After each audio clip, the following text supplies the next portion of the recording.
I'm Danielle Pailly, and I kind of have a funny story to tell. I went kayaking last weekend with my friend Elsie. You can see a picture of us here at the start of our adventure. Now, normally I get the kayaks where you sit inside. This is the first time we rented ones where you sit on top, but that was what was available and that was what we used. And at the start of our journey, I opted to leave my phone and ID and everything in the car because I didn't want my phone to get wet. And Elsie had hers in case of an emergency. But she said, I've never had a problem with my phone if you want to bring yours. And I said, no, as long as one of us has a phone, we're good. So at the start of our journey, water's a little choppy, but we end up going around like this preserve with pelicans and night herons and different birds. It was really pretty.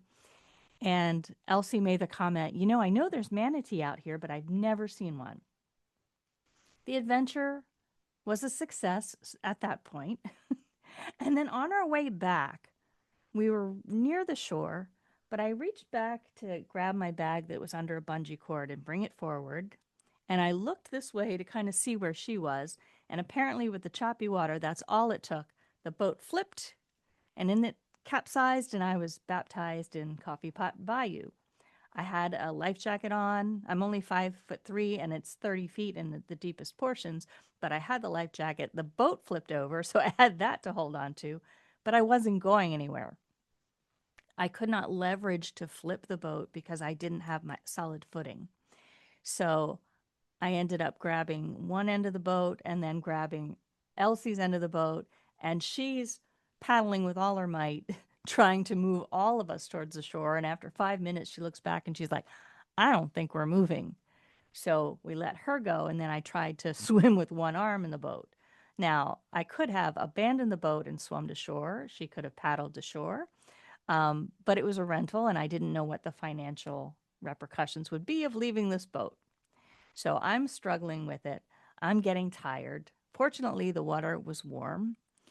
The thing that was really disappointing, though, is there were two fishermen right near us, and there were a whole bunch of people on the shore looking at us and pointing. I imagine we were quite a spectacle. Um, any ways that I could think of to flip the boat might have involved her ending up in the water too, and I didn't want two of us to be stuck there. So um, at one point, Elsie said, anybody want to jump in and help? And nobody did anything. And I understand maybe somebody's not a strong swimmer. The water looks deep, looks cold. You're not in a bathing suit.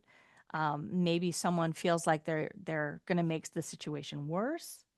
Um, Maybe it was the bystander effect. Everybody assumes that somebody else is going to help out. Or they thought, you know what, it's not life or death situation, they'll figure it out. But it felt really weird and really isolating and lonely for the two of us to be waving our arms and struggling and struggling and struggling, and all people are doing is pointing and looking. Eventually, the lady we rented from showed up, and she traded places with Elsie, got in the boat, and she had a rope, tied it around the boat, dragged it to enough uh, close enough to the shore where I could swim over, stand, and then flip it and get it in. So it really only took one other person and a small piece of rope to manage the situation. So I would have felt better if anyone along the shore had said, hey, can I toss you a rope? Can you swim? Leave the boat, come back.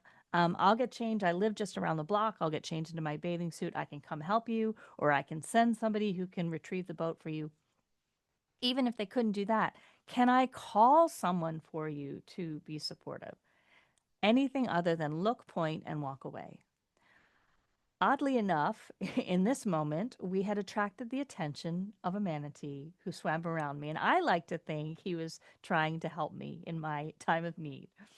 So the funny part of it is when I fell in, the first reaction from Elsie is, are you okay? The second reaction is, oh, look, a manatee. And the third reaction was, well, good thing you didn't bring your phone. So I guess the message of the story is be like the manatee. um, if you see someone struggling out and about, it's so easy for us to, when we see social injustice, when we see someone struggling, to say somebody else will help.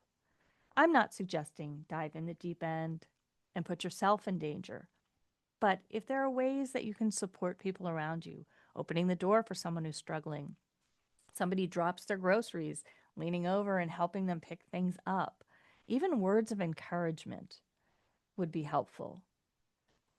Anytime we interact with another person, and this is just physics, our energies interact. We have now changed that person. They have now changed us. So try to make each interaction a positive one because it's good for everybody. Thank you for listening.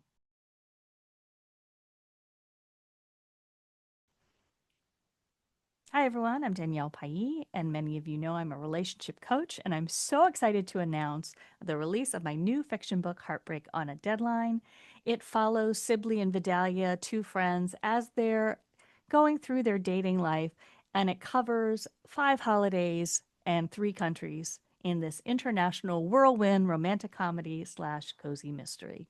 So I hope you'll tune in. And also notice in the back of the book is a relationship companion guidebook that will give you tips for red flags, green flags, how to know who to trust in a person, and some journaling prompts about figuring out what you want in a relationship, setting boundaries, and so forth. So I hope you will take the opportunity to take a look and get your copy. Thanks so much.